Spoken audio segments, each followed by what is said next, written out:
Good morning views, నమస్తే. నేను విజయ Chandrika. Even breakfast news కి స్వాగతం. దేశంలో ఒక అత్యున్నత పరీక్ష ఏదన్నా ఉంది అంటే అది సివిల్స్ పరీక్ష. ఈ సివిల్స్ పరీక్ష పాస్ అవ్వాలి అంటే 3 స్టేజ్లు ఉంటాయి, అందరికీ తెలిసిందే. కానీ నేను మళ్ళీ ఒకసారి ఈరోజు మన టాపిక్ లింక్ గా చెప్తాను కాబట్టి, ప్రిలిమ్స్, మెయిన్స్, ఇంటర్వ్యూ పాస్ అవ్వాలి. ఇది పాస్ అయిన తర్వాతే సివిల్స్ లో మనం ఐఏఎస్, ఐపీఎస్ ఏమిటి అనేది సాధిస్తాం.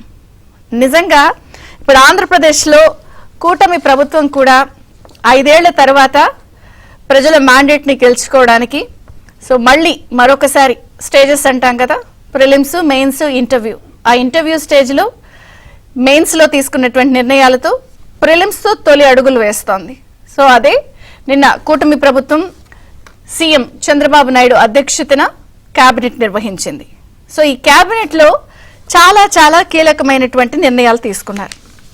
ఏదైతే ఎన్నికల్లో అనేక అంశాలపై గత ప్రభుత్వాన్ని అరాచకానికి సంబంధించి ప్రశ్నించిన అంశాలపైన, అరాచకం సృష్టించిన విధ్వంసానికి అవి సరిచేయడానికి సంబంధించిన నిర్ణయాలపైన, అలాగే తాము ఎంతో ఘనంగా ఇచ్చినటువంటి హామీలకి సంబంధించి ఏదైతే వచ్చి రాగానే 5 ఫైళ్లపై తొలి సంతకం చేశారో దానికి సంబంధించిన నిర్ణయాలన్నిటిపైన కూడా నిన్న తొలి కేబినెట్ లో ఆమోద ముద్ర లభించింది. ఈ ఆమోద ముద్ర ప్రధానంగా మనం అనుకుంటున్నట్టు ప్రిలిమ్స్, ఇవే ప్రిలిమ్స్. ఈ ఎగ్జామ్ కి సంబంధించి మొదటి అడుగు పడింది. ఈ 5 కీలకమైనటువంటి నిర్ణయాల్లో మెగా డిఎస్సి 16,347 పోస్టులతో జూలై 1న మెగా డిఎస్సి ఇవ్వబోతున్నారు. ఆ రోజు టెట్ పరీక్ష నిర్వహిస్తారు. అలాగే సామాజిక పింఛన్ 4,000 సచివాలయ ఉద్యోగుల ద్వారా జూలై 1న పంపిణీ చేస్తారు. వాళ్ళు రెట్రోస్పెక్టివ్ ఎఫెక్ట్ లో 3,000 కూడా కలిపి 7,000 ఇస్తారు. ల్యాండ్ టైటిలింగ్ యాక్ట్ రద్దు, అన్నా క్యాంటీన్ల పునరుద్ధరణ, ఇది కూడా మొదటి స్టేజ్ లో మొత్తం 203 క్యాంటీన్లు అనుకుంటున్నారు. ముందు 183, తర్వాత సెకండ్ స్టేజ్ లో 20. అలాగే నైపుణ్య గణన 3-4 నెలల్లో దీన్ని పూర్తి చేస్తారు. ఎటువంటి నైపుణ్యంతో యువత ఉన్నారు, వాటికి ఎటువంటి అవకాశాలు ఉన్నాయని చెప్పి గణించి వాళ్ళకి సంబంధించి భవిష్యత్తులో ఉద్యోగ కల్పనకు ఇది చాలా ముఖ్యమైన విషయం. అసలు దేశంలోనే ఇప్పటి వరకు ఇటువంటి నిర్ణయం లేదు. ఆంధ్రప్రదేశ్ తొలిసారిగా నైపుణ్య గణనకి సంబంధించి స్కిల్ సెన్సస్ చేయబడుతోంది. వీటన్నిటికీ ఆమోద ముద్ర లభించింది. ఇది మొదటి అడుగు. అయితే మరి ఎన్నికల ప్రచారంలో కొన్ని అంశాలని చాలా గట్టిగా హైలైట్ చేసింది గత ప్రభుత్వం వైఫల్యాలు. అందులో ప్రధానంగా ఆంధ్రప్రదేశ్ గంజాయి రాజధానిగా మారిపోతోంది. ఎప్పుడూ కూడా ఇటువంటి ముద్ద ఆంధ్రప్రదేశ్ లో పడలేదు. గంజాయి రాజధాని, ఆంధ్రప్రదేశ్ రాజధానిలో గంజాయి విపరీతంగా పెరిగిపోయింది. ఏ మూల చూసినా, ఏ గ్రామాన్ని చూసినా, ఏ ఇంట్లో చూసినా ఎక్కడో ఒక దగ్గర ఈ గంజాయి మూలాలు బయటపడటంతో అసలు పూర్తి స్థాయిలో యువత వాళ్లకున్నటువంటి కెపాసిటీ, నైపుణ్యం నిర్వీర్యం అయిపోతున్నాయి. దీన్ని చాలా ప్రధానంగా కూటమి ప్రభుత్వంలో వాళ్ళు ప్రతిపక్షంలో ఉన్నప్పుడు ఎన్నికల ప్రచారంలో చాలా గట్టిగా హైలైట్ చేశారు. దీనివల్లే క్రైమ్ రేట్ పెరిగిపోతుందన్న అంశాన్ని, అలాగే యువత ఎలా నిర్వీర్యం అయిపోతుందన్న అంశాన్ని కూడా వాళ్ళు హైలైట్ చేశారు. దీనికి సంబంధించిన అనేక ఘటనలు కూడా మనం చూసాం.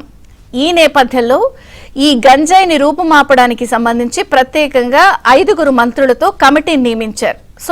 వాళ్ళు ఇచ్చిన హామీకి సంబంధించి మరొక కీలకమైన నిర్ణయం, చాలా అతి ముఖ్యమైన నిర్ణయం. బ్రాండ్ ఏపీ ఎట్లా అనేది ఇలాంటి నిర్ణయాలన్నిటిపై కూడా ఆధారపడి ఉంటుంది.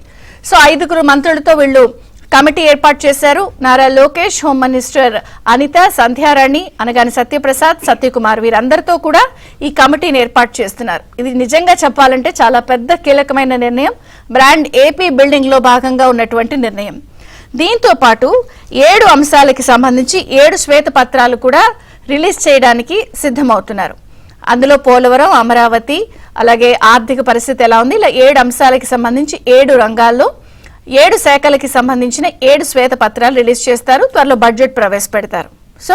ఇవన్నీ కూడా మనం 3 దశలు అనుకున్నట్టు ఇవి ప్రిలిమ్స్ అనమాట. మెయిన్స్ ఏంటి, బడ్జెట్లో కేటాయింపులు ఎలా చేస్తారు, ఈ చెప్పిన హామీలు ఎలా అమలు చేస్తారు, అలాగే అరాచకం సృష్టించిన విధ్వంసం నుంచి రాష్ట్రాన్ని ఎలా పునర్నిర్మిస్తారు అన్నదే అసలైన మెయిన్స్ పరీక్ష. ఇందులో ప్రధానంగా మనం అనుకుంటున్నాం కదా, ఈ నిర్ణయాలన్నీ కూడా ఎలా అమలు చేస్తారన్నది పెద్ద ప్రశ్న. అలాగే బూడిద కుప్పల నుంచి హిరోషిమా, నాగసాకి ఎలా ఆకాశ హర్మియాలు నిర్మించిందో, నిజంగా ఇప్పుడు ఇటువంటి నిర్ణయాలతో ఏపీ పునర్నిర్మాణం, అరాచకం విధ్వంసం నుంచి ఎలా రీబిల్డ్ చేస్తారు, ఎలా సంపద సృష్టిస్తారు, ఈ నిర్ణయాలన్నింటినీ ఎలా ప్రణాళికాబద్ధంగా వెళ్తారు అన్నదే అసలైన ఛాలెంజింగ్ టాస్క్. ఇది మెయిన్స్ పరీక్ష. దీని తర్వాత ప్రజల్లోకి వెళ్తారు. మేము చేసాం, చెప్పింది చెయ్యండి, మేము ఇంటర్వ్యూ పాస్ అయ్యేలాగా చెయ్యండి అనేది మ్యాండేట్ అడుగుతారు. మరి సమన్వయం, సంకల్పం అనేది చాలా చాలా ముఖ్యమైన అంశంగా నిన్న కేబినెట్ సహచరులందరికీ కూడా ముఖ్యమంత్రి చంద్రబాబు గారు దిశానిర్దేశం చేశారు. హంగు ఆర్భాటాలొద్దు, అసెంబ్లీ వేదికగా బూతులు లేకపోతే చెడ్డ పదాలు మాట్లాడొద్దు, ఇంకా చెప్పాలి అంటే అంచనాలు చాలా ఉన్నాయి. దీంతో పాటు ఎన్టీఆర్ పేరు యూనివర్సిటీ ఏదైతే గత ప్రభుత్వం మార్చిందో దాన్ని వైఎస్ఆర్ పోయి ఎన్టీఆర్ వచ్చే విధంగా హెల్త్ యూనివర్సిటీ పేరును మళ్ళీ మార్చారు. మొత్తానికి ఒక్కొక్క ఇచ్చిన హామీల అమలుకి శ్రీకారం చుట్టారు. ఇక్కడ అరాచకం చక్కదిద్దాలి, దోపిడీ నుంచి లెక్కలన్నీ చేసి సంపద సృష్టించాలి, ఇచ్చిన హామీలు అమలు చేయాలి. మొత్తానికైతే హామీల అమలుకు శ్రీకారం పడింది. 100కి 100% కేబినెట్ అదురుహో అని అంటున్నారు. మరి ఇవన్నీ ఎలా చేస్తారు, వీరి ముందున్న 100 రోజుల ప్రణాళిక ఏంటి, ఎలా అమలు చేయబోతున్నారు, ఉన్న లక్ష్యాలేంటి, ప్రణాళిక ఏంటి, అవకాశం. సంక్షేమం, అభివృద్ధి తమ ప్రయారిటీతో సమన్వయం, సంకల్పం దిశగా తొలి కేబినెట్ కీలక నిర్ణయాలకి సంబంధించి ఆమోదముద్ర వేస్తూ అడుగులు మొదలుపెట్టింది.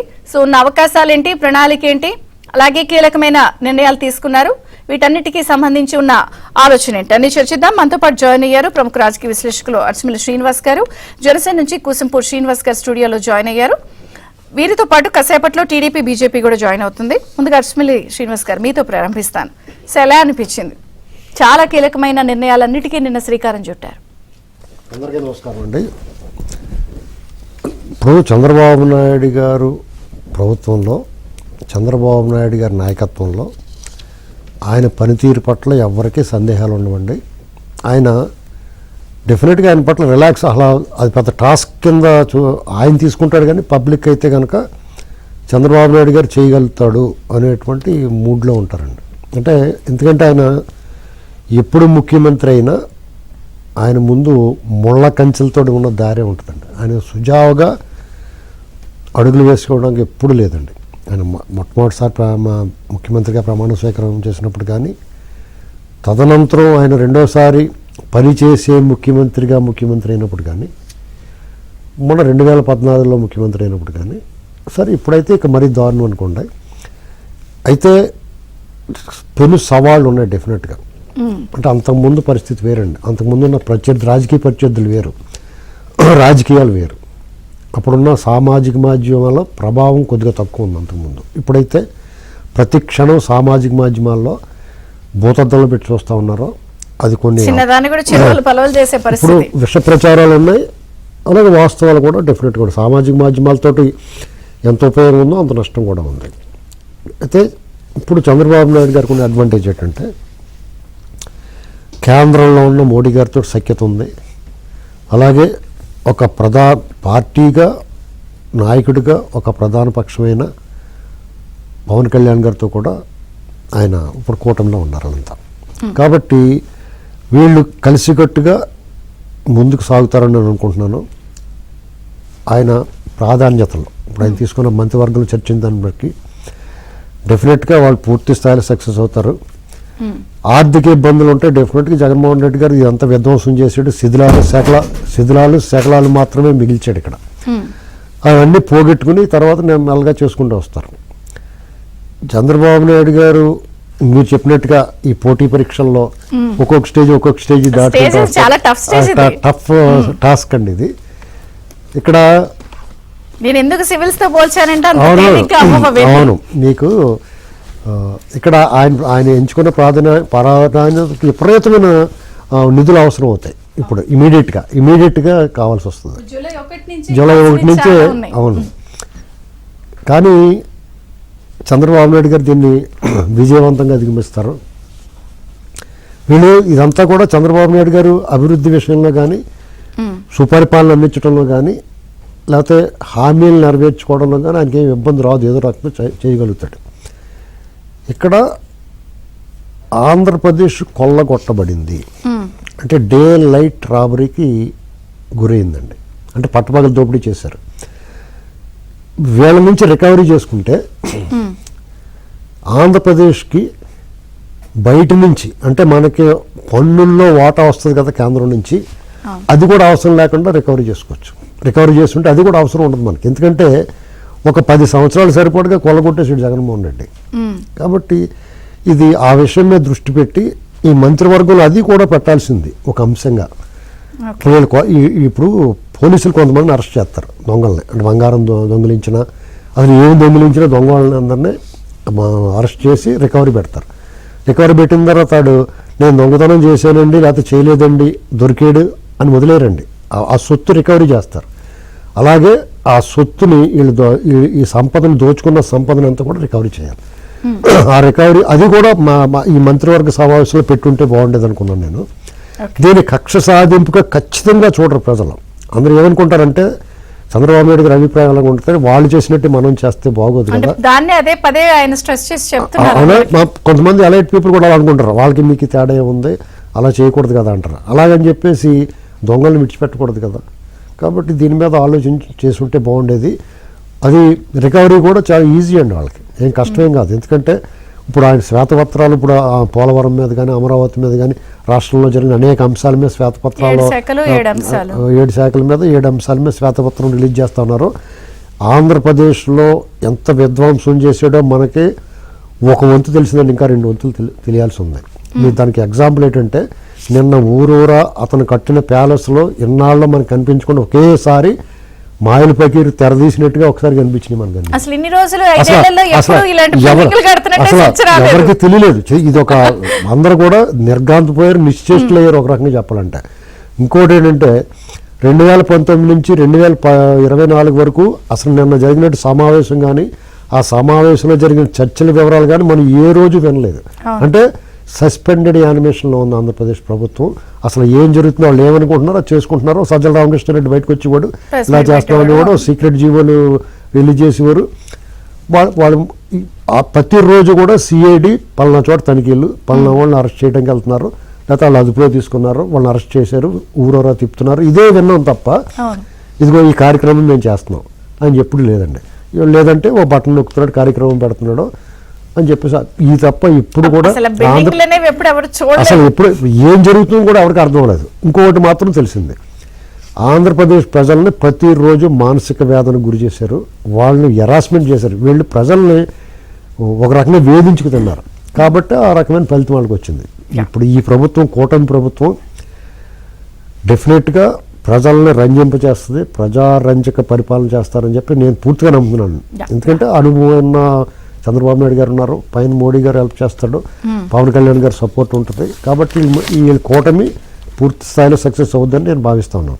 అయితే ఇక్కడ ప్రజల్ని మీరు బాగా పరిపాలన చేసేసి ఇప్పుడు పోలవరం కట్టడం కడతాడు ఆయన కడతాడు, మాకు తెలుసు మీరు అంటూ ఉంటారు కదా, మాకు తెలుసు అంటారు కదా మీరు. అలాగా అమరావతి ఖచ్చితంగా కడతాడు, ఇది అభివృద్ధి చేస్తాడు, ఆయన రోడ్లు వేస్తాడు అని దాని మీద సంతృప్తి స్థాయి ఉందండి.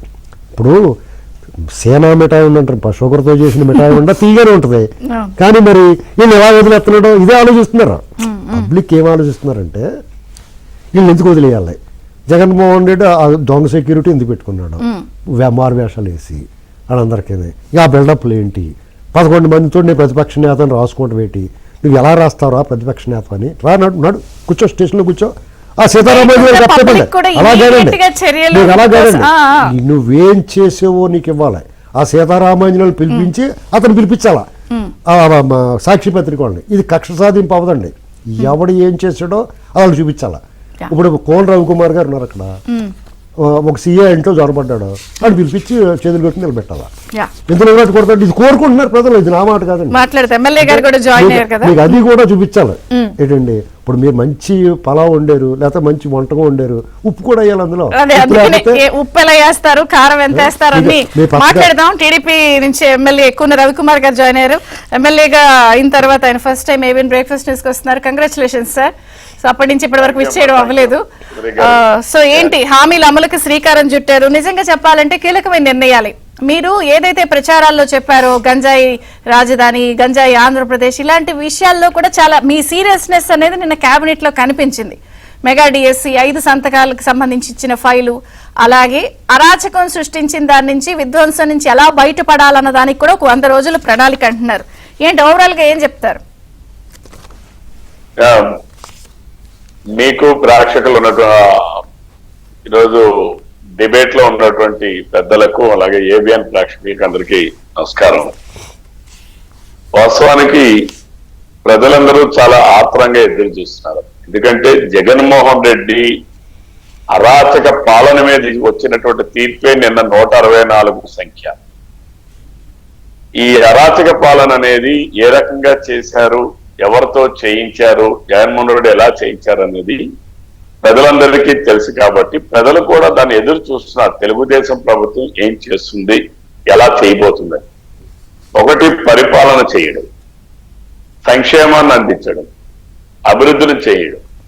సంక్షేమం అభివృద్ధితో పాటుగా జగన్మోహన్ రెడ్డి ఏదైతే గడచిన 5 సంవత్సరాల్లో దోపిడీకి తెరలేపి అన్ని సహజ వనరుల దగ్గర నుంచి ప్రజల మాన ప్రాణాలు దోచుకున్నంత వరకు ఈ ప్రభుత్వం ఏ రకంగా అయితే సాగించాడో వాటన్నిటి మీద కూడా ప్రజలు ఈ ప్రభుత్వం ఏం చేస్తుందని కూడా వేచి చూస్తున్నారు.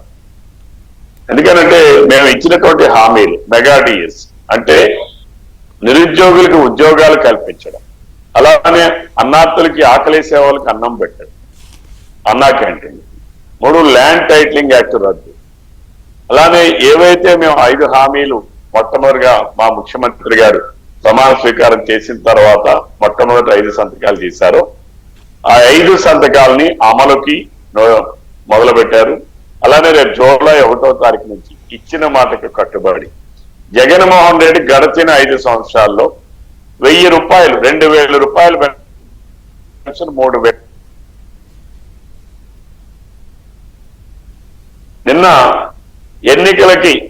ఎన్నికల నోటిఫికేషన్ కు 1 నెల ముందు ఇచ్చాడు 250 రూపాయలు పెంచి 3000 వరకు. కానీ ఏప్రిల్ నెల నుంచే 4000 రూపాయలు అమలు చేస్తామని, జూలై 1 నుంచి 4000 రూపాయలు ఇస్తామని ఏదైతే ముఖ్యమంత్రి ఆనాడు చంద్రబాబు నాయుడు గారు హామీ ఇచ్చారో ఆ హామీని మొట్టమొదటిగా రేపు జూలై 1వ తారీఖు నుంచి 65 లక్షల మందికి అమలు చేయబోతా ఉన్నాం. 3000 రూపాయలు ఆ రోజు చంద్రబాబు నాయుడు గారు వికలాంగులకి 3000 రూపాయలు పెన్షన్ ఇస్తే గడిచిన 5 సంవత్సరాల్లో జగన్మోహన్ రెడ్డి 1 రూపాయి కూడా పెంచేందుకు లేదు.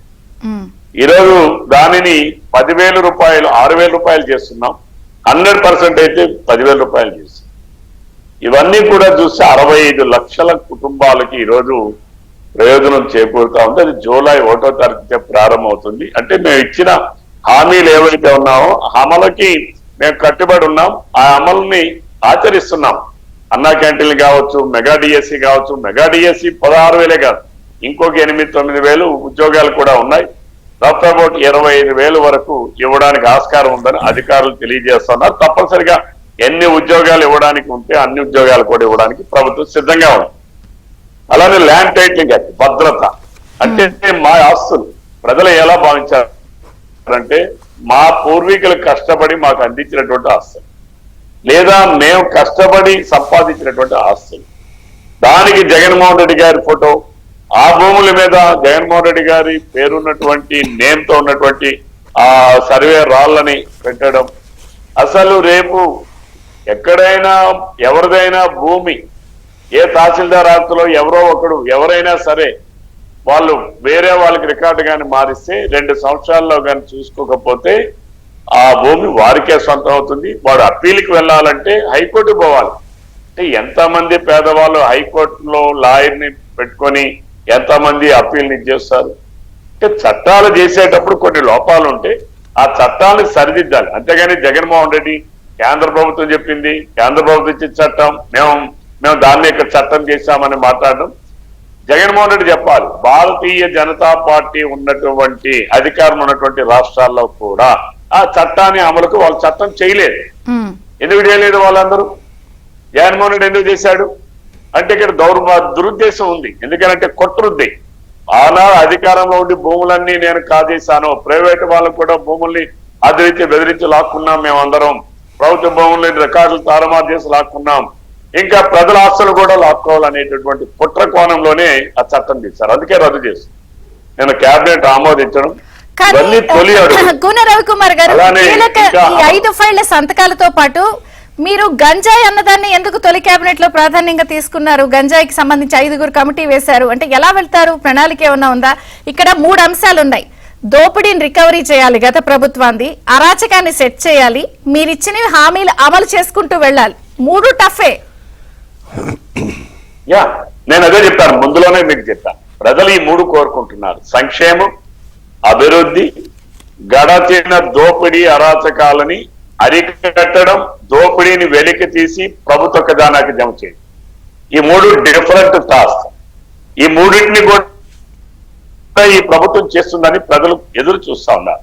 ఈ రోజు జగన్మోహన్ రెడ్డి దోపిడీకి సహకరించినటువంటి ఐఏఎస్ అధికారులు, ఐపీఎస్ అధికారులు, అరాచకానికి సహకరించినటువంటి ఐపీఎస్ అధికారులు, ఏ స్థాయి అధికారైనా సరే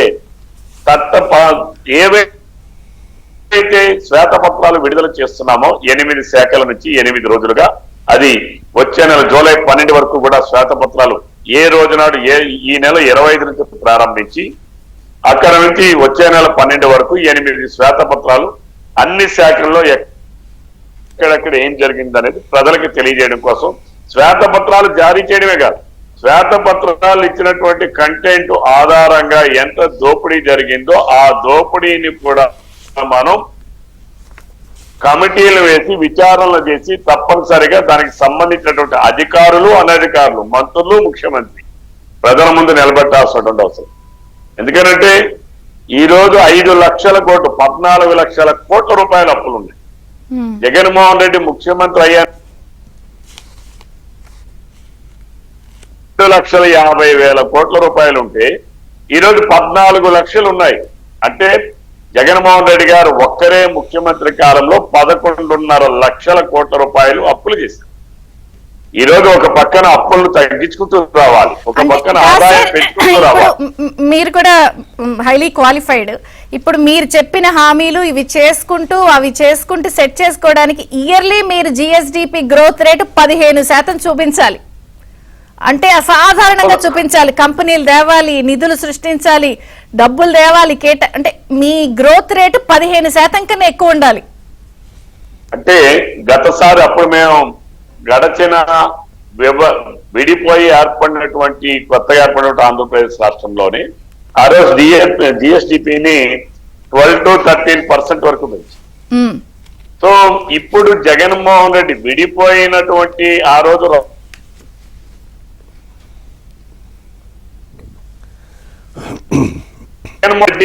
జగన్మోహన్ రెడ్డి ముఖ్యమంత్రిగా గడిచిన 5 సంవత్సరాలు చేసిన అరాచకం, దోపిడీ వల్లనే ఎక్కువ నష్టం జరిగింది రాష్ట్రం. అయితే మా ముఖ్యమంత్రి గారు సమర్థులు. ఈరోజు పారిశ్రామికవేత్తలందరూ కూడా ఆంధ్రప్రదేశ్ రాష్ట్రం వైపు చూస్తున్నారు. అలానే ఈరోజు అమరావతిని మేము పరుగులు పెట్టిస్తాం. దానికి ఈరోజు కేంద్ర ప్రభుత్వంలో కూడా మేము భాగస్వాములుగా ఉన్నాం. కేంద్రం కూడా ఈ రోజు ముగ్గురం కలిసి పోటీ చేశాం, కలిసి ప్రజలకు హామీలు ఇచ్చాం. ఆ హామీలు నెరవేర్చేటటువంటి దాంట్లో భారతీయ జనతా పార్టీ, జనసేన పార్టీ, తెలుగుదేశం పార్టీ ముగ్గురం కూడా భాగస్వాములు అవుతాం. తప్పనిసరిగా కేంద్రం కూడా ఇందులో సహకారం అందిస్తుందనే నమ్మకం, విశ్వాసం ఉంది. ఇప్పటికే ప్రజలుగా పారిశ్రామికవేత్తలు ఈ రాష్ట్రానికి రావాలి, పరిశ్రమలు పెట్టాలి. పారిశ్రామికవేత్తలు, పరిశ్రమలు వస్తే ఆటోమేటిక్ గా నిరుద్యోగం సమస్య తగ్గుతుంది. తద్వారా మనకి జిఎస్డిపి పెరగడానికి కూడా అవకాశం ఉంటుంది. ఎకో సిస్టమ్ అమరావతి డెవలప్ అయితే ఎకో సిస్టమ్ డెవలప్ అవుతుంది, పరిశ్రమలు వస్తే ఎకో సిస్టమ్ డెవలప్ అవుతుంది. తద్వారా రెవెన్యూస్ అన్ని కూడా జనరేట్ అవుతాయి.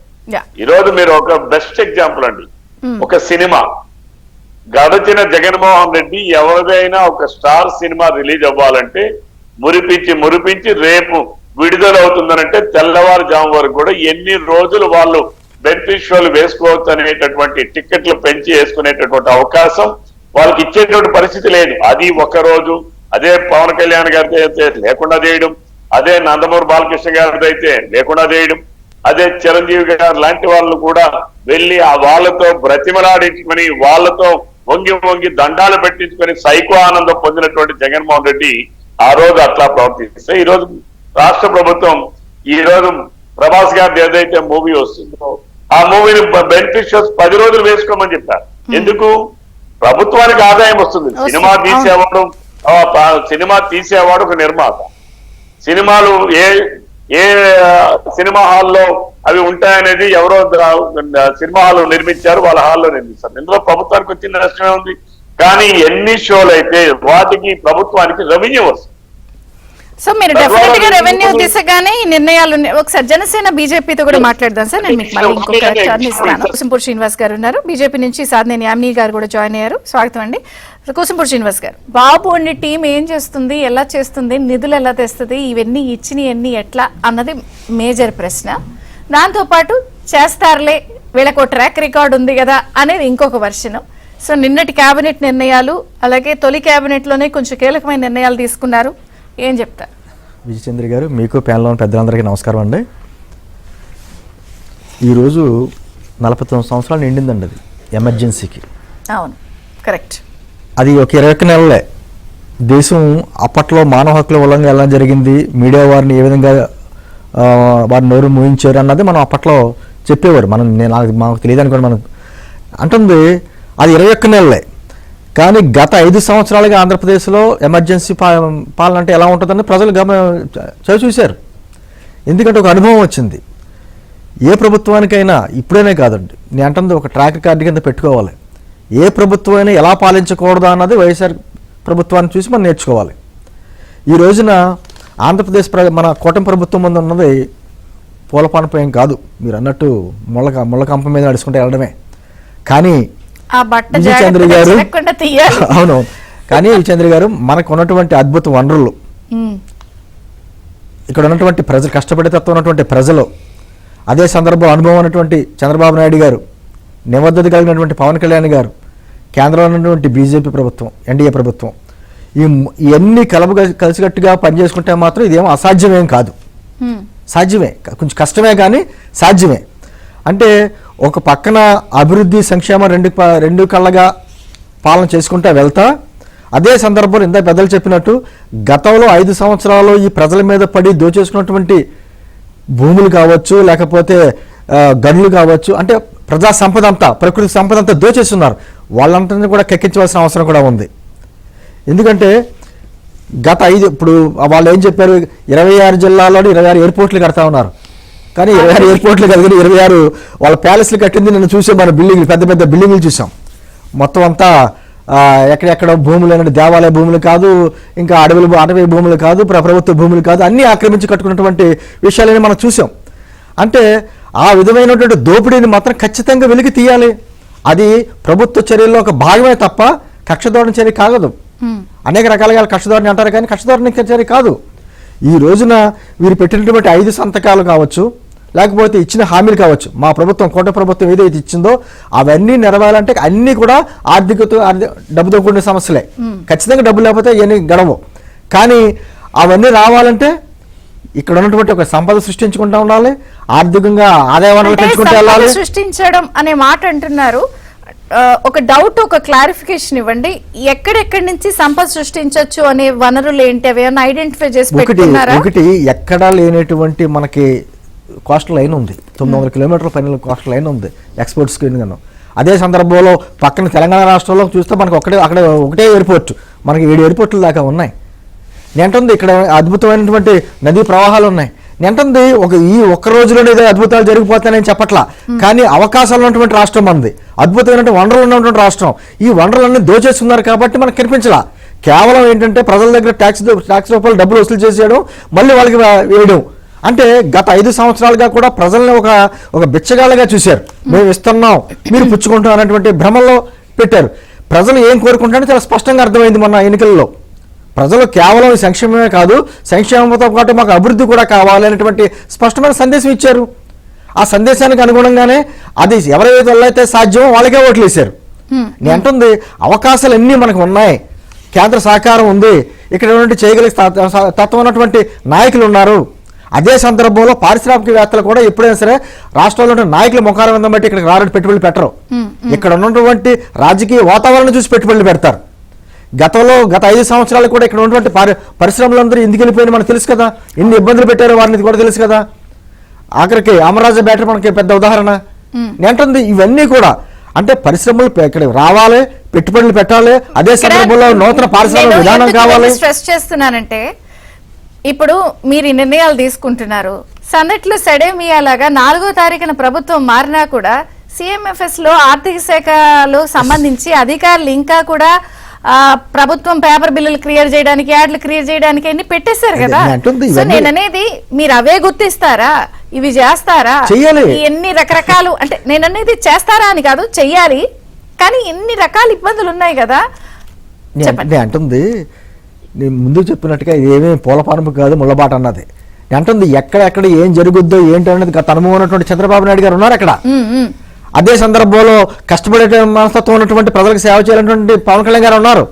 వీరితో కేంద్ర సహకారం ఉంది. ఖచ్చితంగా ఈ అవినీతి అధికారులు కావచ్చు, ఎవరైతే ఇంకా పాత ప్రభుత్వాన్ని వాసన ఇంకా పోకుండా ఉన్నటువంటి వారు కావచ్చు, వారందరి మీద కూడా కన్నేసి ఉంచుతారు.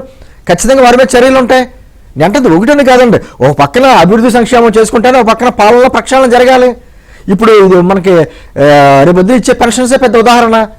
అంటే పంచాయతీ వ్యవస్థకి, రెవెన్యూ వ్యవస్థకి ప్యారల్ గా కొత్త వ్యవస్థ తీసుకొచ్చి వాళ్ళు లేకపోతే అసలు పాలన లేదన్నటువంటి విధానం తీసుకొచ్చారు కదా. ఈ రోజున అధికారులతోటే మనం పెన్షన్ ఇస్తున్నాం, ఏ విధంగా ఇవ్వబోతున్నాం అని కూడా చూపించబోతున్నాం. నేను అంటే ఇదేనే కదండి, మొత్తం ఈ రోజున శ్వేతపత్రాలు రిలీజ్ చేస్తున్నారు. అది పోలవరం కావచ్చు, లేకపోతే అమరావతి కావచ్చు, ఏదైనా కావచ్చు. అదే సందర్భంలో గంజాయిని అరకట్టాడు. మీరు ఇందాక మాట్లాడారు గంజాయి గురించి ఎంత దృష్టి పెట్టేది ఏంటంటే, ఈ రోజు విజయచంద్ర గారు పాలు దొరకని గ్రామమైన ఆంధ్రప్రదేశ్ లో ఉంది, కానీ గంజాయి దొరకని గ్రామం ఆంధ్రప్రదేశ్ లేదు. ఖచ్చితంగా, ఎందుకంటే ఆ గంజాయి వలన ఎంత దుష్ప్రభావాలు అంటే మనకు తెలుసు. ఎక్కడ గంజాయి దొరికినా వీళ్ళేమో ఆంధ్రప్రదేశ్ మీద చూపిస్తున్నాయి, ఎక్కడ డ్రగ్స్ చూపించినా దొరికినా ఆంధ్రప్రదేశ్ వీళ్ళు చూపిస్తున్నాయి. అంటే అటువంటి ఆంధ్రప్రదేశ్ ని ఏ విధమైనటువంటి ఎంత ఇదిగా దిగజార్చాలో అంత ఇదిగా దిగజార్చారు. కాబట్టి వాటి మీద కఠినంగా వ్యవహరించాలి. ఇప్పుడు కమిటీ చేశారు, ఎక్కడెక్కడ ముఖ్యంగా శ్రీకాకుళం జిల్లా బార్డర్ లో ఎక్కడైతే గంజాయి పంట ఉందో అవన్నీ వెలికి తెస్తారు, కఠిన చర్యలు తీసుకుంటారు అని అంటుంది. ఇవన్నీ ఉక్కుపాదం మోపుతానే ఉన్న వనరులను సద్వినియోగం చేసుకుంటా ఖచ్చితంగా 5 సంవత్సరాల్లో ఇప్పుడు గతంలో పవర్ విషయంలో ఏం చెప్పారంటే వాళ్ళు 2021 డిసెంబరు 2022 డిసెంబరు ఇంకా ఖరీఫ్ పంట కానీ రకరకాల మాటలు చెప్పారు. ఈ రోజున స్పష్టంగా ఈ రోజున విదేశాల నుంచి నిపుణులు వస్తున్నారు, వాళ్ళతో నివేదిక తెప్పించుకుని ఏంటనేది ఒక క్లారిటీగా, దాంతోపాటు డబ్బు కూడా అవసరం, చాలా అవసరం కదా. R&R ఇవన్నీ చూసి మనం 2 సంవత్సరాల్లో పూర్తి చేస్తామా 3 సంవత్సరాల్లో పూర్తి చేస్తామా ప్రజలకు చెప్పాలి. ఇవన్నీ బిగ్ టాస్క్స్, ఒకటెనకాల ఒకటి చేసుకుంటూ వెళ్తాం తప్ప ఒక రోజులో. ఎందుకంటే రూపాయి చేతిగా రాష్ట్రాన్ని ముక్కలు చేశాడు. జనరల్ గా ఇక్కడ మీ కూటమి ప్రభుత్వానికి గత ప్రభుత్వం మీద వ్యతిరేకత ఒక్కటే ఉందని మీకేసే ఇలా ఓట్లు, అరాచకం దోపిడీ కూడా కలిపి ఉందని మీ మీద వేశారు, అంటే భయంతో వేశారు. మళ్ళీ రాష్ట్రం ఏమైపోతుంది అలా కాదు, మళ్ళీ జగన్మోహన్ రెడ్డి గారికి అధికారం ఇస్తే మా రాష్ట్రం ఏంటి, మా రాష్ట్రం మా పరిస్థితి ఏంటి, మా బిడ్డల పరిస్థితి ఏంటి అనేటువంటి భయంతో ఓట్లేశారు. అంటే అటువంటి ప్రభుత్వాన్ని మళ్ళీ వన్స్ మోర్ అని ఇంకోసారి అడిగారు కదా, మరొక్కసారి అటువంటి అవకాశం లేకుండా ఇచ్చారు. ఈ రోజున చూస్తున్నారు ఒకటి బయటపడుతున్నాయి. ఆ ప్యాలెస్లే మనకి ఉదాహరణ, రేపు పొద్దున మళ్ళీ కొన్ని వస్తాయి. ఎందుకంటే ఇది అదేని కాకుండా ప్రకృతి వనరులు బొగ్గుని అన్నింటిని మొత్తం ఇసుకుని ఏ విధంగా తినేసారో ఆ విధంగా తినేశారు. మధ్యమే పెద్ద ఉదాహరణ. ఒక్క హామీ కూడా నెరవేర్చకుండా మేమేమో భగవద్గీత, బైబుల్, ఖురాన్ మాది అని చెప్పేసి ఆ మాయమాటలు అన్ని కూడా ఈ రోజు ఒకటి బయటపడుతున్నాయి. బీజేపీతో కూడా మాట్లాడదాం. యామిని సాధనేని గారు ఉన్నారు. యామిని గారు నమస్తే, బ్రేక్ఫాస్ట్ న్యూస్ కి స్వాగతం. సో ఒకటి, హామీల అమలుకు శ్రీకారం, హంగు ఆర్భాటాలొద్దు, సో అన్నిటికీ మొత్తం ఒక గ్రౌండ్ చక్కగా ప్రిపేర్ చేసుకుని బాబు అండ్ టీం మీరు వెళ్తున్నారు. గంజాయి నియంత్రణకి సంబంధించిన కమిటీలో కూడా సత్యకుమార్ గారు ఉన్నారు మీ బీజేపీ నుంచి. సో ఓవరాల్ గా నిర్ణయాలపై వీటన్నిటిపై ఫస్ట్ కామెంట్ ఏంటి? శ్రీమాత్రే నమః. ఒకటి, దానికంటే ముందుగా భారతదేశ చరిత్రలో ఈ రోజున చీకటి రోజు అండి. ఎందుకంటే జూన్ 25, 1975 చూస్తే, అంటే అప్పటికే అధికారం నుండి కుటుంబ పాలన చేస్తున్నటువంటి నిరంకుశ పాలన చాలక ప్రజలు పెద్ద ఎత్తున ఎదురు తిరిగితే అప్రజాస్వామ్యంగా పాలన చేస్తున్నటువంటి కాంగ్రెస్ ఇందిరాగాంధీ పైన ప్రజలు తిరగబడుతూ ఉంటే ఆవిడ ఎమర్జెన్సీ అని చెప్పని మార్చి 21, 1977 వరకు చేసినటువంటి దురదృష్టకరమైనటువంటి నిరంకుశ పాలన 2 సంవత్సరాలు, అంటే తనని ప్రశ్నించినందుకు వేలాది మందిని జైల్లో పెట్టి అధికారం కోసం ఎంతటి నీచానికైనా దిగజారుతామనేది చూపిస్తే, జూన్ 4, 2024 ఆంధ్రప్రదేశ్ కి సూర్యోదయం అయింది. అంటే ఆంధ్రప్రదేశ్ రాష్ట్రానికి, రాష్ట్ర ప్రజలకి నిజం చెప్పాలంటే వారు మళ్ళీ తిరిగి పుట్టిందేమో ఆంధ్రప్రదేశ్ అన్నట్టుగా జూన్ 4 చెప్పుకోవచ్చు. ఎందుకు కంపేర్ చేస్తున్నాను అంటే ఇక్కడ కూడా అంతే, ప్రజలు నమ్మి 151 సీట్లను ఇస్తే 5 సంవత్సరాల్లో నిరంకుశ పాలన చేసి అప్రజాస్వామ్య విధానంలో పరిపాలన చేసి ప్రజలని ఎన్ని ఇబ్బందులు పెట్టకూడదు అన్ని ఇబ్బందులు పెట్టారు జగన్మోహన్ రెడ్డి గారు. అందుకని మంచి బుద్ధి చెప్పారు. సో ఈ రోజు ఈ సందర్భంగా ఆ సంఘటనను గుర్తు చేసుకున్నాం. ఇకపోతే నిన్న తీసుకున్నటువంటి కేబినెట్ నిర్ణయాలని ఒకసారి కనుక మనం చూస్తే, ఒకటి వెల్ఫేర్ కి సంబంధించి 28 కేటగిరీస్ లో ఉన్నటువంటి పెన్షన్ తీసుకునే వారికి మంచి ఇచ్చిన హామీ మేరకు పెన్షన్ ని పెంచడం అనేది జరిగింది.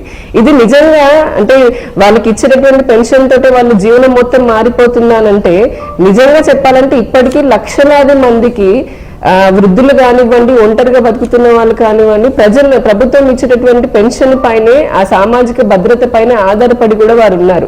కొంచెం స్వాభిమానంతో బతుకుతున్నటువంటి వారు ఉన్నారు. వారందరికీ ఇచ్చినటువంటి హామీని వెంటనే నెరవేర్చుకోవడం అనేది ఒకటి హర్షించదగినది. రెండవది గంజాయికి సంబంధించి అసలు 7 శ్వేత పత్రాల గురించి చాలా ముఖ్యంగా మాట్లాడుకోవాలి. ఎందుకంటే మీ టాపిక్ ఈ రోజు అంతా ఇండస్ట్రియలైజేషన్, పరిశ్రమలు ఎలా వస్తాయి, ఉపాధి గురించి అని మాట్లాడుతున్నాం కదా.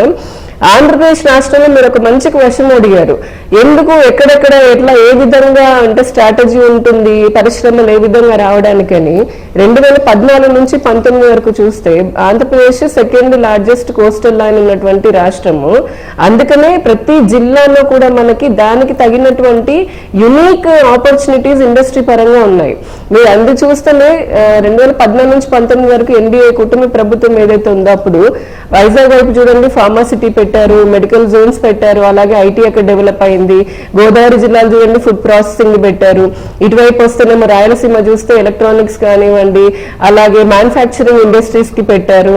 మన ఆంధ్ర మిడిల్ ఆంధ్ర అంటే ఇక్కడికి వచ్చేటప్పటికి కృష్ణా, గుంటూరు, ప్రకాశం వరకు చూస్తే గనక ఇక్కడ కూడా మన క్యాపిటల్ సిటీ కాబట్టి ఐటీ పెట్టారు. అలాగే రకరకాల ఇండస్ట్రీస్ పెట్టడం జరిగింది. ఇప్పుడు అంటే ఒక పరిశ్రమ రావాలి, ఆదాయం ఎలా వస్తుందని అడిగారు. కరెక్ట్, చాలా మంచి ప్రశ్న. ఈ రోజు ప్రజలందరూ ఆలోచిస్తున్నటువంటి ప్రశ్న. ఒక పరిశ్రమ రావాలని అంటే రాజకీయంగా సుస్థిరమైనటువంటి ప్రభుత్వంతో పాటు శాంతి భద్రతలు బాగుండాలి, వీళ్ళ పాలసీస్ బాగుండాలి అండ్ ఇన్ఫ్రాస్ట్రక్చర్ ఉండాలి. అందుకనే శ్వేతపత్రంలో మీరు చూస్తే గనక అమరావతి అంటే క్యాపిటల్ కి సంబంధించి ఎంత వాలటైల్ గా ఉంది, అసలు క్యాపిటల్ ఏమో తెలియకుండా ఉన్నప్పుడు పారిశ్రామికవేత్తలు ఎలా వస్తారు, రారు. రెండోది ముఖ్యమైన రంగం అని చూస్తే విద్యుత్ తీసుకుంటే విద్యుత్ రంగం పైన కూడా శ్వేతపత్రం రిలీజ్ చేయడానికి ఆమోదం చేశారు. ఎందుకనంటే కేవలం విద్యుత్ అంటే ఇళ్లకి ఇచ్చేటటువంటిదే కాకుండా పరిశ్రమలకు అతి ముఖ్యమైనది నీరు, విద్యుత్, అలాగే భూమి. ఈ మూడిటికి సంబంధించి గడిచిన 5 సంవత్సరాల వైసీపీ ఎన్నో అక్రమాలకి తెరదీసింది. అంటే విద్యుత్తుల పీపీఏల ద్వారా 75,000 కోట్లకి పైగా అక్రమాలు జరిగాయి. పరిశ్రమలకి విద్యుత్ అందక నష్టాల పాలైపోయి పారిపోయారు కూడా. దాంతో పాటు భూములను కూడా వారు లాక్కొని అక్రమంగా వైసీపీ నాయకులు పారిశ్రామికవేత్తలను భయపెట్టి బెదరగొట్టేశారు. కాబట్టి ఇప్పుడు ప్రెసెంట్ ఉన్నటువంటి ప్రభుత్వం, ఎన్డీఏ ప్రభుత్వం ఏదైతే ఉందో ఖచ్చితంగా లాస్ట్ టైం లాగానే ఈసారి కూడా మంచి ఎలక్ట్రానిక్ పాలసీ కానీ, ఐటీ కానీ, టూరిజం కానీ ఇలా అన్ని రంగాలకు సంబంధించి ముందు ప్రస్తుత వాస్తవ పరిస్థితిని అర్థం చేసుకొని ప్రతి శాఖలో జరిగినటువంటి కరప్షన్ ఏదైతే ఉందో, కరప్షన్ అక్రమాలు ఏదైతే ఉన్నాయో వాటిని బయట పెడుతూ, ప్రజలకి తెలియాల్సిన అవసరం ఉంది కాబట్టి బయట పెడుతూ, అలాగే పారిశ్రామికవేత్తలకి ప్యారలల్ గా ఒక నమ్మకాన్ని కలిగించే విధంగా ఈ పాలసీలు ఒకటి ఉండబోతున్నాయి. రెండోది దానికి తగిన ఇన్ఫ్రాస్ట్రక్చర్, ఇందాక అన్నట్టుగా మంచి రోడ్ల ఇన్ఫ్రాస్ట్రక్చర్ కానివ్వండి, వాటర్ కానివ్వండి, ఇవన్నీ ఉంటుంది. దీంతో పాటు ఒక మంచి అంటే విజన్ ఆల్రెడీ ఉన్నది ఈ ప్రభుత్వానికి. ఈ విజన్ కి తోడు దానికి సహకరించేటటువంటి అధికారులు, అంటే ఒక పైన ఉన్నటువంటి పాలకుడు విజన్ అర్థం చేసుకొని దానికి తగినట్టుగా పనిచేసేటటువంటి అధికారులు ఎవరైతే ఉన్నారో, సో భ్రష్టు పట్టినటువంటి ప్రభుత్వ వ్యవస్థలని మళ్ళీ ప్రక్షాళన చేసుకుంటూ ఒక మంచి పాలసీ మేకింగ్ తో ముందుకు వెళ్తారు అని అనుకున్నాం. చివరి ఒకటి ఏంటంటే గంజాయికి సంబంధించి అంటే 5 మంత్రులతోటి కమిటీని వేశారు. ఎందుకనంటే రాష్ట్రంలో గంజాయి విచ్చలవిడిగా అయిపోయి కొన్ని అది మహిళల పైన అరాచకాలకు కూడా పెద్ద ఎత్తున కారణమైంది. సర్వే అంటే రిపోర్ట్స్ చెప్తున్నాయి మనకి. కాబట్టి ముఖ్యంగా ఉన్నటువంటి గిరిజన, అలాగే వైద్య, ఆరోగ్య, విద్యాశాఖ, అలాగే హోంశాఖ నేతృత్వంతో ఈ కమిటీలు కూడా వేస్తున్నారు, which is very very good sign. రాష్ట్రంలో ప్యానెల్లో మాట్లాడుతున్న వాళ్ళందరూ కూడా మాకు ఇప్పుడు గతంలో లాగా లేదండి, సెంట్రల్లో మాకు బీజేపీ సపోర్ట్ ఉంది, మేమందరం కలిసి ఉన్నాం, కలిసి వెళ్తున్నాం అన్నది చాలా కాన్ఫిడెంట్ గా ఇక్కడ అందరు మెంబర్స్ మాట్లాడుతున్నప్పుడు, కేంద్రంలో ఉన్నటువంటి బీజేపీ ఇప్పుడు మీరు కూడా ఇక్కడ కూటమి ప్రభుత్వంలో భాగం కాబట్టి ఆంధ్రప్రదేశ్ని తన ఒక ప్రత్యేకంగా పరిగణలోకి తీసుకుని నిధులు కానీ ఫండ్స్ రిలీజింగ్ లో కానీ ఏమన్నా కొంత ప్రత్యేకత చూపిస్తారా? ఇక్కడ ఇప్పుడు రాష్ట్రాన్ని సెట్ చేయాల్సిన బాధ్యత అందరిపై ఉంది కాబట్టి ఏపీని ఏమన్నా స్పెషల్ గా కన్సిడర్ చేస్తారా? ఖచ్చితంగా అండి. ఎందుకనంటే ఆంధ్రప్రదేశ్ అభివృద్ధి నేను పదే పదే చెప్పాను, ప్రధానమంత్రి గారు కూడా చెప్పారు, ఆంధ్రప్రదేశ్ లాంటి రాష్ట్రం అంటే ప్రతి రాష్ట్రం అభివృద్ధి చెందితేనే దేశం సమగ్రంగా అభివృద్ధి చెందుతుందని. ఆంధ్రప్రదేశ్కి వచ్చేటప్పటికి ఇప్పుడు పంచాయతీరాజ్ శాఖ చూడండి, రూరల్ డెవలప్మెంట్ చూడండి, వాటర్ చూడండి, లేదంటే కనుక మనకి స్కిల్ డెవలప్మెంట్ చూడండి, ఇంకా వైద్య శాఖ చూడండి, విద్యాశాఖ చూడండి, ఏ శాఖను తీసుకున్నా మోర్ ఆర్ లెస్ అన్ని దాంట్లో 70% వరకు నిధులు కేంద్ర ప్రభుత్వం నుంచి విడుదలవుతాయి. ఇవే కాకుండా ఇప్పుడు ఆంధ్రప్రదేశ్ కి సంబంధించి ఇందాక నేను చెప్పాను, చంద్రబాబు నాయుడు గారి ఆధ్వర్యంలో ఉన్నటువంటి ఎన్డీఏ కూటమి ప్రభుత్వము స్పెషల్ ప్రాజెక్ట్స్ పైన కూడా ఎక్కడెక్కడ అవకాశాలు ఉన్నాయో అక్కడక్కడ అంతా కూడా special projects, foreign direct investments కి సంబంధించి క్లియరెన్సెస్ కానివ్వండి, ఇటువంటి అన్ని విషయాల్లో కూడా ఆంధ్రప్రదేశ్ అభివృద్ధి చెందడానికి భారత ప్రభుత్వం, బీజేపీ ప్రభుత్వం, అక్కడ ఎన్డీఏ ప్రభుత్వం కట్టుబడి ఉంది. ఇక్కడ నుంచి రాష్ట్రానికి కావాల్సినటువంటి ఏ ప్రాజెక్ట్స్ అయినా సరే త్వరితగతిన వాటిని అనలైజ్ చేసి వాటికి ఆమోదం తెలపడానికి అని చెప్పని మేము కట్టుబడి ఉన్నాము. ఎందుకంటే ఆంధ్రప్రదేశ్ లోను అటు కేంద్రంలోను డబుల్ ఇంజన్ సర్కార్, ఒకటే సర్కార్ ఉంది కాబట్టి, ఎన్డీఏ ప్రభుత్వమే ఉంది కాబట్టి ఖచ్చితంగా ఇక్కడ ఉన్నటువంటి ప్రజలు వారు అనుభవించిన బాధలకు చెక్ పెడుతూ ఆంధ్రప్రదేశ్ డిజర్వ్ అంటే దానికి హక్కు ఉంది కాబట్టి ఆ హక్కుల్ని తిరిగి తెచ్చుకొని అన్ని రంగాల్లోనూ అభివృద్ధి చెందడానికి పైన ఉన్నటువంటి భారతీయ జనతా పార్టీ ఎన్డీఏ ప్రభుత్వం ఖచ్చితంగా సంపూర్ణ సహకారాలు అందిస్తుంది. ఇప్పుడు అధికారులు ఇందాక చెప్పినట్టుగా ముఖ్యమంత్రి గారు అలాగే మంత్రుల యొక్క ఆలోచనలు తెలుసుకొని ఎక్కడెక్కడ అవకాశాలు ఉన్నాయని ప్రాజెక్ట్స్ కేంద్రానికి స్పెషల్ ప్రాజెక్ట్స్ రూపంలో ఇస్తే గనక మంచి నిధులు కూడా విడుదల అవుతాయి. అందులో సో అందరు వర్షన్స్ విన్నారు. సో ఏంటి మీరేం చెప్తారు? నిధులు తేవడం ఒకటి, సంపద సృష్టించడం ఒకటి, ఉన్న అవకాశాలు ఏంటి, ఉన్న సవాళ్ళు ఏంటి? ఇప్పుడు నేను మొదట్లోనే చెప్పాను నేను. అయితే మీరు ఇందాక ఒక ప్రశ్న వేశారు, మీరు అలాగా సంపద సృష్టిస్తారో ఎలాగ మీకు అవకాశం ఉంటుందని. దీనికి చాలా సులభమైన మార్గం ఉందండి. ఇప్పుడు ఆంధ్రప్రదేశ్లో ఉన్న పరిస్థితి జగన్ ప్రేమికులు, జగన్ బాధితులు రెండు. అలాగే ఇందాక కోన రవికుమార్ గారు చెప్పినట్టుగా 11.5 లక్షల కోట్లు ఆయన అప్పు తెచ్చాడు. అంటే గత ప్రభుత్వం నుంచి హ్యాండ్ ఓవర్ అయిన అప్పు కాకుండా ఎక్స్ట్రా చేసింది. అందులో జగన్మోహన్ రెడ్డి స్వయాన 2,80,000 కోట్లు నేను బటన్ నొక్కి డబ్బులు పంచానని చెప్పాడు. మిగతా డబ్బు ఏమైంది? ముందు అలా అక్కడ పెట్టి మాట్లాడని చెప్పాలి.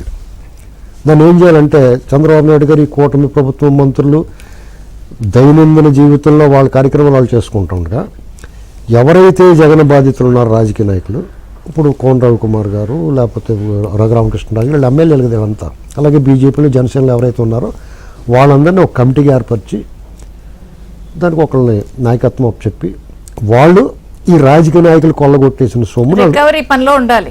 రాజకీయ నాయకులు కొల్లగొట్టేసిన సొమ్ముని వాళ్ళు బయట పెట్టాలి. ఇది ఒక శాఖ. ఇప్పుడు వీళ్ళందరూ ఇప్పుడు కొంతమంది మంత్రులుగా బాధ్యతలు వహిస్తున్నారు. అలా కాదండి, కోన రవికుమార్ గారు లాంటి డైనమిక్ లీడరు, రఘురామకృష్ణరాజు గారు లాంటి ప్రజల్లో అత్యంత ఆదరణ పొందిన వ్యక్తులు, వీళ్ళందరికీ ఒక బాధ్యత చెప్పాలి. ఎందుకంటే వాళ్ళు బాధ్యతలు కదా. మిగతా వాళ్ళకంటే పెయిన్ వీళ్ళకి ఎక్కువ ఉంటుంది. ఎక్కువ పని చేసి ఎక్కువ తవ్వి తీస్తారు ఇతరులకి. అలాగే అధికారుల్లో ఎవరైతే జగన్మోహన్ రెడ్డి వీళ్ళందరినీ వీఆర్లో పెట్టి వాళ్ళందరూ వేధించుకు తిన్నాడో వాళ్ళందరికీ ఆ అధికారుల్లో చేసిన ఈ అధికారుల్లో ఉన్న దొంగల్ని అధికారులు ఎవరైతే ఏబి వెంకటేశ్వరరావు గారు ఎగ్జాంపుల్, అలాంటి వాళ్ళ నాయకత్వంలో ఒక కమిటీ ఏర్పరిచి వాళ్ళందరూ అధికారులు ఎక్కడెక్కడ ఏం కొల్లగొట్టి, ఎవడ గంజా వ్యాపారం చేసాడో, ఎవడ మద్యం వ్యాపారం చేసాడో, ఎవడ రియల్ ఎస్టేట్ వ్యాపారం చేసి, ఎవడ ఎర్రచందనం వ్యాపారం చేసాడో, ఎవడ జగన్మోహన్ రెడ్డి బూట్లు లేకపోతే వీళ్ళందరూ తీసుకొచ్చి పెట్టాలి. అప్పుడు చంద్రబాబు నాయుడు గారికి హెడేక్ ఉండదు. ఈ మంత్రివర్గం వాళ్ళ పనులు చేసుకుంటూ ఉంటారు పెట్టుబడులు తీసుకురావడానికి. ఇక్కడ వీళ్ళకి ఒక కలిసి వచ్చిన అంశం ఏంటంటే, నాలాంటి వాళ్ళు పదే పదే చెప్తూ ఉన్నారు, మీరు జగన్మోహన్ రెడ్డిని ఓడించడం కాదు, పబ్లిక్కి మీరు అడ్రస్ చేసేవాళ్ళు ఏం చెప్పేవాళ్ళు, మీరు జగన్మోహన్ రెడ్డి అనేటువంటి వాడిని ఓడించడం కాదు, ఆచూకీ ఆనవాళ్ళు లేకుండా చేయాలని చెప్పేవాళ్ళు. ఎందుకంటే ఆ ఆచూకీ ఆనవాళ్ళు లేకుండా చేస్తేనే రేపు పొద్దున్న పెట్టుబడులు వస్తాయి. ఎందుకంటే ఆ పాము ఇంకా ఇక్కడే తిరుగుతుందంటే ఎవడో ఇంట్లో రాడు. కాబట్టి ఈ దయ్యాన్ని వదిలించాలి, మీరు ఈ పిశాచాన్ని పారదోలాలి. సరే అయితే. అప్పుడు మాత్రమే మీకు పెట్టుబడులు వస్తాయి, ఎవడన్నా వచ్చి ఈ ఇంట్లో కాపురం ఉంటాడు. కాబట్టి అదే. ఈ 2 పనులు చేస్తే వాళ్ళకి అసలు మన కేంద్రం నుంచి మనం వాటాగా పన్నులు రావాల్సిన డబ్బు కూడా అవసరం లేదు. ఎందుకంటే ఇది 10 ఏళ్ళ సరిపడగా కొల్లగొట్టేసి పక్కన పెట్టాడు, మొత్తం లాగేసి పెట్టుకోవచ్చు. కూన రవికుమార్ గారు, ఒకటి ఇప్పటికి వాళ్ళకి వచ్చి మీ ప్రభుత్వం 2 వారాలు అవుతుంది. సో ఈ 2 వారాల్లోనే నిజంగా చెప్పాలి అంటే జగన్ గారి మీద ప్రభుత్వానికి గతంలో ఉన్న వ్యతిరేకత కన్నా ఇప్పుడు ఇంకా బయటపడుతున్న అంశాల ద్వారా, ఒకటి మీరు హుందాతనంగా ప్రవర్తిస్తున్న తీరు, నిర్ణయాలపై ఇంకా వాళ్ళ మీద వ్యతిరేకత పెరుగుతోంది, బయటపడుతున్న అంశాల మీద అసహ్యం కలుగుతోంది. ఈ నేపథ్యంలో ఒకటి ఇప్పుడు ఉత్తరాంధ్ర, మీ శ్రీకాకుళం వాటి సైడ్ అంతా కూడా ఈ గంజాయి అనేది ఒక హబ్లా మారిపోయింది. సో ఇవి సెట్ చేయాలి, రూల్ ఆఫ్ లా ఎక్కడ ఉంటుందో అక్కడికి కంపెనీస్ వస్తాయి, ఇది మేజర్. సో ఇవన్నీ ఏమైనా ఒక 100 రోజుల ప్రణాళిక ఏమైనా పెట్టుకున్నారా, ఏమైనా టార్గెట్ గా వెళ్తున్నారా? సరిగా, ఎందుకంటే ప్రణాళికతో ముందుకు వెళ్ళకపోతే మనం ఏది కూడా ఒకలాగా సాధించలేము. ఎందుకంటే ఒక లక్ష్యాన్ని మనం నిర్దేశించుకోవాలి, దానికి ఒక కాల పరిమితి పెట్టుకోవాలి, ఆ కాల పరిమితిలోనే ఆ లక్ష్యాన్ని చేరే విధంగా మనం అన్ని చర్యలు తీసుకోవాలి. ఎందుకంటే లక్ష్యం లేని ప్రయాణం అదేదో గమ్యం లేని ప్రయాణం లాంటి. కాబట్టి పరిపాలనలో ఎప్పుడు కూడా లక్ష్యాలు ఉన్నాయి, అవి చేరుకోవడానికి మార్గాలు వేసుకోవాలి. ఇక్కడ గంజాయి మీద ఎందుకు మేము ప్రభుత్వం అంతలా దృష్టి పెట్టామనంటే, ఈరోజు ఈ రాష్ట్రంలో జరిగిన మహిళల పైన అత్యాచారాల్లో చేసినటువంటి విశ్లేషణ చేస్తే మనకు వచ్చినటువంటి నివేదికల ఆధారంగా చూస్తే గంజాయి సేవిస్తున్నటువంటి యువతరం కావచ్చు, ఎక్కువ మంది జెంట్స్ కావచ్చు, దాని వలన అత్యాచారాలు ఎక్కువగా జరగడానికి అవకాశాలు. అట్లానే మనం మీడియాలో చూస్తున్నాం, తల్లిదండ్రుల్ని కొట్టి చంపినటువంటి పిల్లలు కూడా ఉన్నారు. కేవలం తాగుడుకు బానిసలైన వాళ్ళు, గంజాయికి బానిసలైన వాళ్ళు, తండ్రి డబ్బులు ఇవ్వలేదనో, లేకపోతే తండ్రి కాదన్నాడనో, తండ్రి వాదించారనో, లేదా తండ్రి వారించాడనో, ఏదో కారణాలతో ఇచ్చేసినటువంటి సంఘటన కూడా మనం చూస్తాం.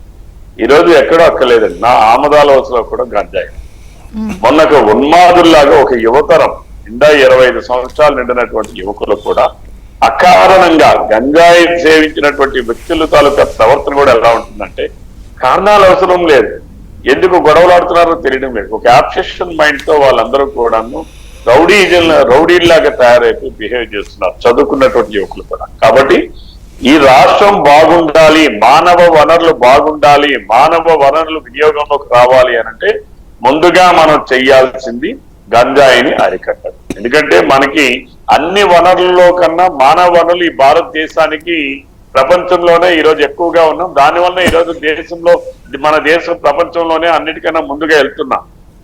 మానవ వనరులు మనం కానీ చంపేస్తే, మత్తుకి బానిసలుగా చేస్తే, మానవ వనరులు కానీ బలహీనం అయిపోతే ప్రొడక్టివిటీ పడిపోతుంది, తద్వారా మనకు ఆర్థిక ప్రగతే ఉండదు. ఇక్కడ ఆరోగ్యం చెడిపోతుంది, ఆర్థికం చెడిపోతుంది, తద్వారా కుటుంబ వ్యవస్థ చెడిపోతుంది, సమాజం చెడిపోతా ఉంది. దానివల్ల మనం ఎన్ని కంపెనీలు తీసుకొచ్చినా, లేకపోతే ఎంత అభివృద్ధి చేసినా ఎవరి కోసం? మానవ వనరులు కరెక్ట్ గా లేనప్పుడు ఈ అభివృద్ధి, సంక్షేమం ఎవరి కోసం? కాబట్టి మనం ఇచ్చేటటువంటి సంక్షేమం కావచ్చు, చేసే అభివృద్ధి కావచ్చు, మానవ జాతికి, మానవాళి మనుగడికి అది ఉపయోగపడాలి అని అంటే ముందు మత్తుని పదార్థాల నుంచి వారిని దూరంగా. పర్టికులర్ గా మీ నిర్ణయాలన్నిటికీ ఇప్పుడు పోలవరం, అమరావతి, లేకపోతే ఈ గంజా, వీటన్నిటికీ టైం బౌండ్ లో ఇలా అనేది ఏమన్నా ఉందా? ఎందుకంటే ప్రతి దానికి మేము చాలా స్పష్టంగా గంజాయి అనేది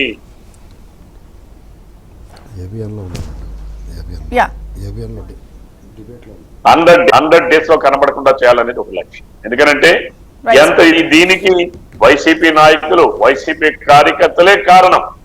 ఈరోజు నేను గమనిస్తా ఉన్నా, నా నియోజకవర్గంలో కూడా అక్కడక్కడ గంజాయి మూలాలు ఉన్నాయంటే దాని వెనక ఉన్నటువంటిది వైసీపీ నాయకులు, కార్యకర్తలు చేస్తారు.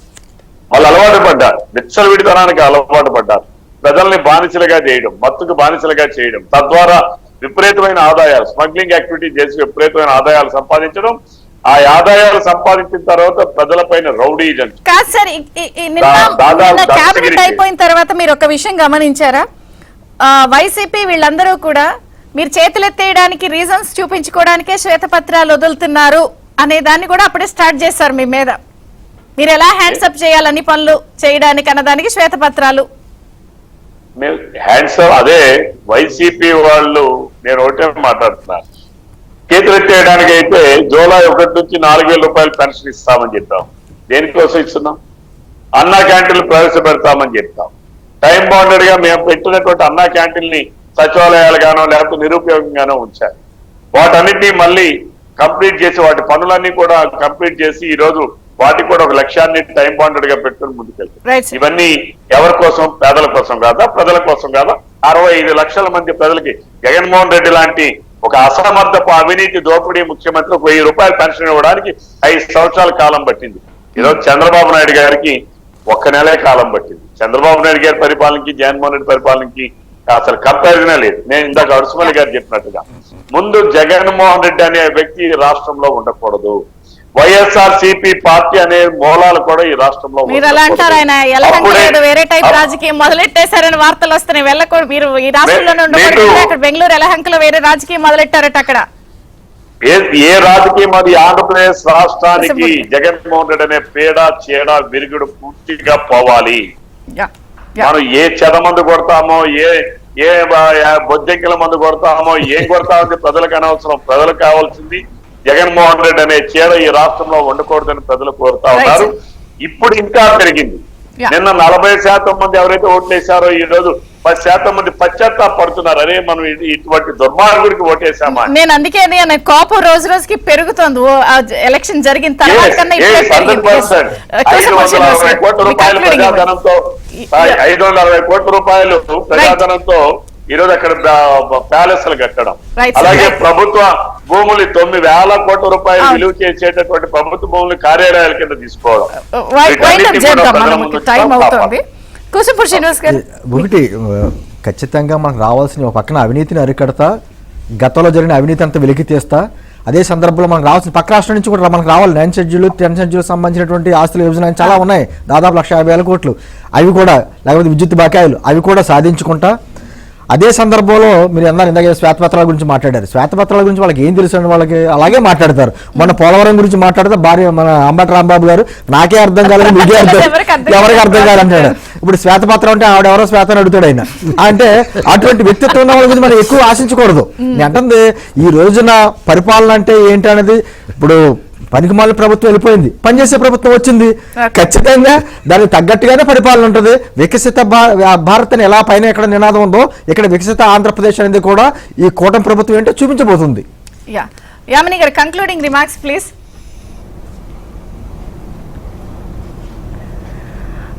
అదే ఇప్పటి వరకైతే రాష్ట్రంలో ఉన్నటువంటి అన్ని శాఖల్లో ముందు జరిగినటువంటి అక్రమాలను బయటికి తీసి, అలాగే ప్యారలల్ గా ప్రజలకు ఇచ్చినటువంటి హామీల సంక్షేమం కానీ అభివృద్ధి కోసము అన్ని ఆపర్చునిటీస్ ని వెతకడము, దాన్ని ఇంప్లిమెంట్ చేయడము, దానికోసం ఒక పక్కా ప్రణాళికతోటి ఒక స్ట్రాటజీ తోటి దానికి ముందుకు వెళ్ళడము అనేది అతి ముఖ్యము. అది కూటమి ప్రభుత్వం చేయబోతోంది. భారతదేశంలో కూడా ఇప్పుడు మళ్ళీ కొత్త ప్రభుత్వం అంటే ఎన్డీఏ ప్రభుత్వం ప్రమాణ స్వీకారాలు కూడా జరుగుతున్నాయి. అక్కడ కూడా 100 days ఆఫ్ కొన్ని పరిపాలన గవర్నెన్స్ పెట్టుకున్నాం కాబట్టి అటు భారతదేశం అభివృద్ధితో పాటు ఇటు ఆంధ్రప్రదేశ్ కూడా అన్ని రంగాల్లోనూ సమానంగా అభివృద్ధి చెందుతుంది.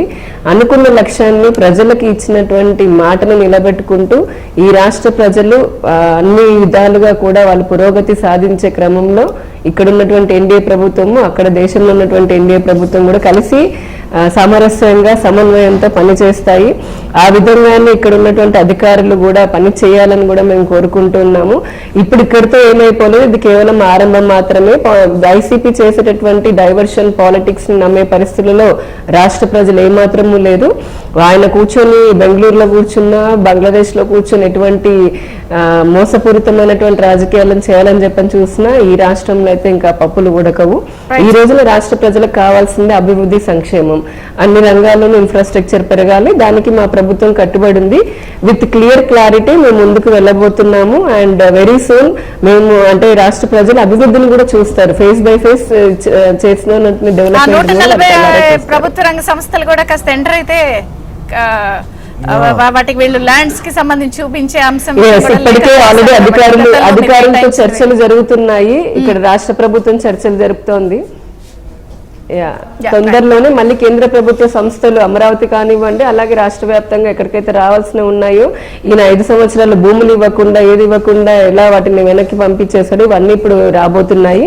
కేంద్ర ప్రభుత్వ సంస్థలతో పాటు కేంద్ర వాటాలు రావాల్సినటువంటివి కూడా అన్ని ఖచ్చితంగా